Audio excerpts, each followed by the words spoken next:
Good morning, grade 5. How are you all? Hope you're all staying safe and healthy. I'm very happy to see that most of you are logging in to the Edmodo and doing the assignments regularly. Please continue doing it. And those who are not doing it, also, I request all of you to please log in on a regular basis, watch all the videos and the recorded lessons which I sent. Also read the notes, try to learn the conversion units, and also do the assignments on a regular basis. So the lesson for today is elapsed time. I'm sure all of you know to read time from the clock, and here we are going to deal with elapsed time and also some problem solving questions which involves conversions. So here the main objective is to convert the units of time to solve elapsed time problems. Okay, you know what is the meaning of elapsed time? Elapsed time is the time that is passing or the time that is between the start of an event and the end of an event. For example, a movie starts at 10 o'clock and finishes at, say, 12 o'clock. The elapsed time is 2 hours.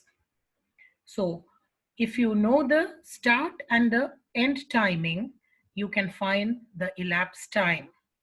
The same way, you will be asked to find the start time by giving you the end time and the elapsed time.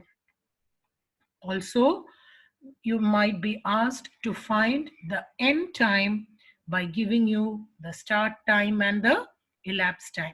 I'll show you a few examples as we proceed with the lesson. Now, before proceeding with the lesson, I would like all of you to go through this conversion table or conversion chart. For example, the units of time, you all know that 60 seconds make 1 minute, and there are 60 minutes in 1 hour. There are 24 hours in 1 day, 7 days in a week. There are 52 weeks in a year. There are 12 months in a year or 365 days in a year. So these are the main conversions which you should remember and keep it in mind when you are doing problem solving questions from this lesson. Apart from this, you should also remember that in a clock, the smaller hand shows the time in hours and the longer hand shows the time in minutes. Also, you should know the time from midnight 12 o'clock till afternoon 12 o'clock, you call it as AM, and from noon 12 till midnight 12, you call it as PM. So these are some of the things which you should remember when you are doing or when you are solving questions from elapsed time. Now, this is a small example which I'm going to give you. Like this, you will get a lot of questions from this lesson. See, Jill spent most of her summer vacation away from home. She spent 10 days with her grandparents, 9 days with her cousins, and 22 days at camp. So, how many weeks and days was she away from home? So, you know, you should count the number of days she spent away from home. So, you find the total. So, the total number of days will be 10 plus 9 plus 22, which is 41 days. Then you should remember that there are 7 days in a week because you want the answer in weeks and days. So you should find out how many weeks are there in 41 days. So you will divide 41 with 7 because there are 7 days in a week. So you will get the quotient as 5 and the remainder as 6. So the quotient 5 shows the number of weeks, which is 5 weeks, and the remainder 6 will be the number of days or 6 days.